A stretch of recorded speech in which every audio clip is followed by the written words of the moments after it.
Fredericton Police recently issued a warning telling people to stay off the St. John River. This came after reports of a snowmobiler trying to cross the less than frozen body of water.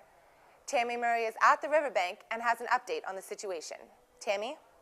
Well, Chris and Jane, with all of the cold weather, you might expect the St. John River to be frozen solid, but I've talked to a number of people today who say quite the opposite is true. In the Fredericton area, the St. John River is affected by the currents from the Mactaquac Dam.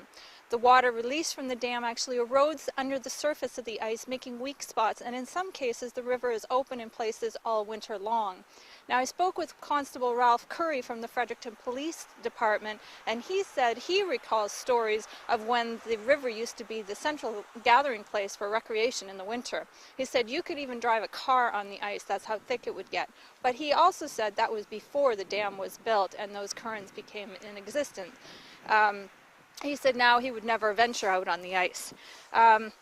I spoke with Larry Gulliver from the Oromocto Snowmobile Club, and he agreed that river crossings were dangerous.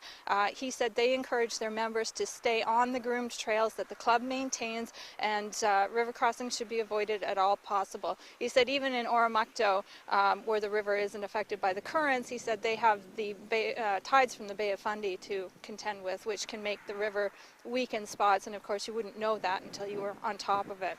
So coincidentally, it's International Snowmobile Safety Week, and I spoke with Ross Antworth, who's with the New Brunswick Federation of Snowmobile Clubs, and he said that the message they try to get out to their members is that the riders make the sport safe, and so it's up to them to use good judgment, which does not include river crossing, does not include drugs or alcohol, because those can also impair your judgment.